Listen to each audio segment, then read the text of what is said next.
Right, so this last couple of days, maybe a few weeks, I've been listening to a lot more sort of lyricless slash more instrumentally central music. Things like vaporwave, which is cringy to admit, but it's interesting enough. Classical music, and just instrumentals of mainstream music, basically.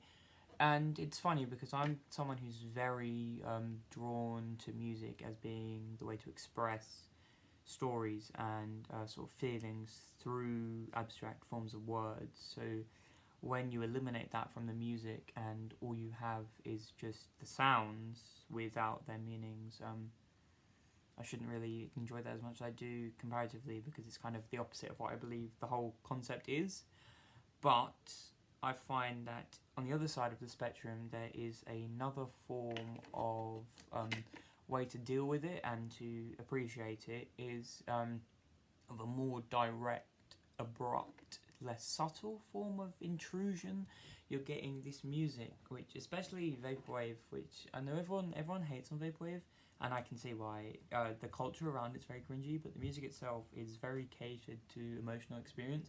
Like, if you look at the way Resonance by Home is literally engineered, it is engineered to be a parallel of like these classic cultural icons like 8-bit music and sort of the purple aesthetic and everything. It just works into it the way, and the simplicity in 3 notes with 2 extras. But basically, that's a side note. Yes, the music manages to still have the same sort of emotional impact, if not, the meaning impact. If it can't give you a sort of meaningful emotion, it can give you a significant emotion, like one that is strong. And music, what is music but just waves pounding out from your headphones, your speaker, or whatever? They are just waves. And what are stimuli that inflict emotions other than just waves? Yes, they're waves with semi-significance, but doesn't music, regardless, right, of how dedicated it is to lyrics or the music itself, the instrumental, isn't that just waves as well with a significance?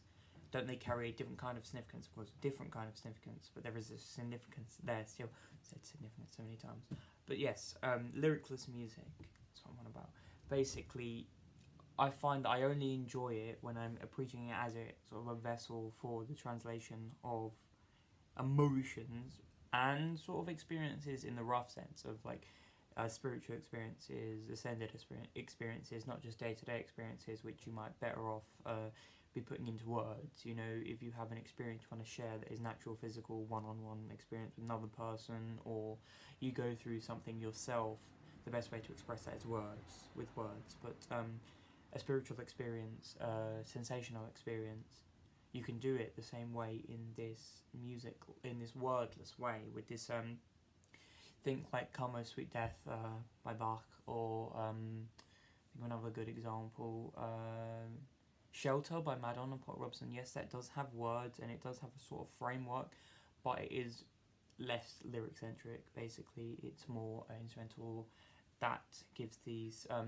sensational spiritual experiences across, basically.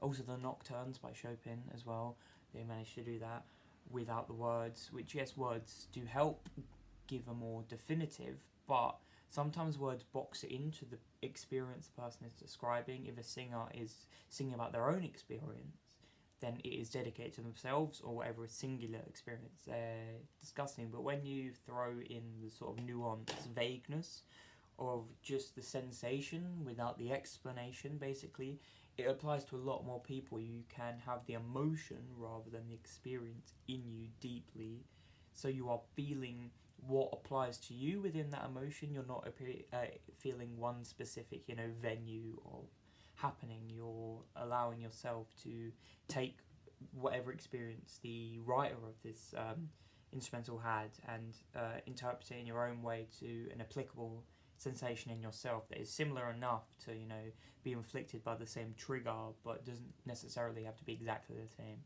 So yes, comparatively, music with lyrics and story-driven, plot-driven music, it's definitely better for your experiences of actuality, like your you're living through something that you want to give across, you should use lyrics. But within lyricless music or instrumental centric music, you can also give away emotions as well, almost as effectively, if not sometimes more effectively.